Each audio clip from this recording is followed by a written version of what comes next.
ஜெயஸ்ரீ 8ஆம் வகுப்பு ட்ரினிட்டி பள்ளியிலிருந்து வந்துள்ளேன்.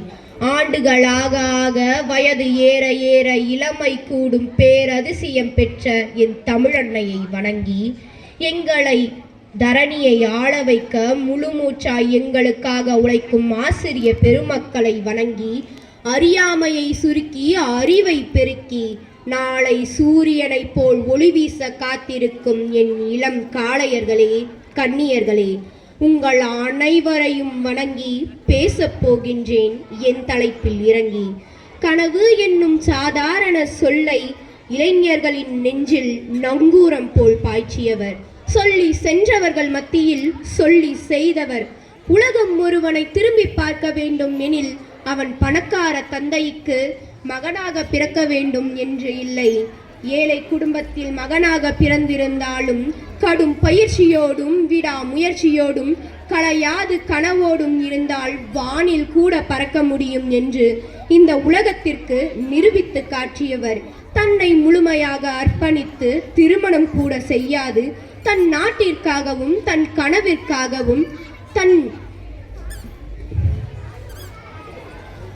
தன் கனவிற்காகவும் முழுமையாக உழைத்தவர். அன்று அந்த மாதிரி வாழ்ந்த அவர் இன்று எல்லா இளைஞர்கள் மனதிலையும் ஏவுகணை நாயகனாகவும் வாழ்ந்துட்டு இருக்காரே. அவர் யார் தெரியுமா உங்களுக்கு? யாரு?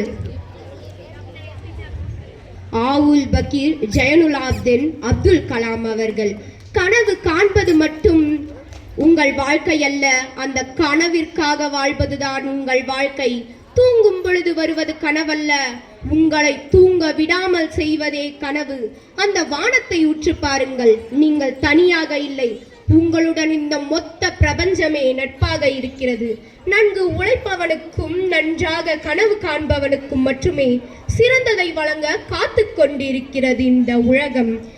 ஈடுபாடுடன் உங்களால் தோல்வி அடைய முடியாது என்று இளைஞர்களை வழிநடத்தி சென்றவர் அப்துல் கலாம்.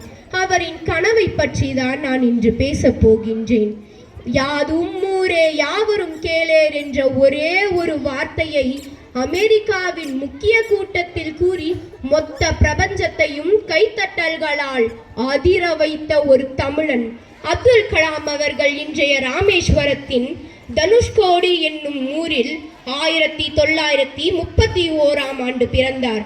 1963 இவர் இந்திய விண்வெளி ஆராய்ச்சி கழகத்தில் இணைந்து SLV-3 திட்ட இயக்குநராக பணியாற்றினார். அதன் மூலம் ரோகிணி என்னும் ஏவுகணையை விண்ணில் ஏவி வெற்றிகரமாக உலகத்தை சுற்றி வர செய்தார். ஊனமுற்ற காலுடைய இளைஞர்களை கண்டு வேதனைப்பட்ட அவர் மிகவும் லேசான செயற்கை கால்களை உதவி செய்து பொருத்தினார், கண்டறிந்தார். அது மட்டுமின்றி பாரத நாட்டிற்கு இவர் ஆற்றிய பணிகளை கண்ட பாரத ஒன்றிய அரசு இவருக்கு பாரத ரத்னா என்னும் விருதை அளித்தது. APJ அப்துல் கலாம் அவர்களைப் போல் இந்த உலகில் எவராவது இருக்க முடியுமா? எவராவது தங்கள் பிள்ளைகளை விட மற்றவர்களுக்கு உதவி செய்திருக்கிறீர்களா? இல்லை, எப்பொழுதும் இல்லை. ஆனால் அவர் திருமணம் கூட செய்யாது மற்ற இளைஞர்களும் நன்கு வாழ வேண்டும், நம் இந்தியா முன்னேற வேண்டும் என்று கனவு கண்டார். அந்த கனவு இன்னமும் பலிக்கவில்லை. அது பலிக்கும் என்ற நம்பிக்கையும் யாருக்கும் இல்லை. ஆனால் அது ஒரு நாள் இல்லையேல் ஒரு நாள் நடக்கும் என்று நான் நம்புகிறேன். நீங்களும் நம்புங்கள் என்று கூறி விடைபெறுகிறேன். நன்றி.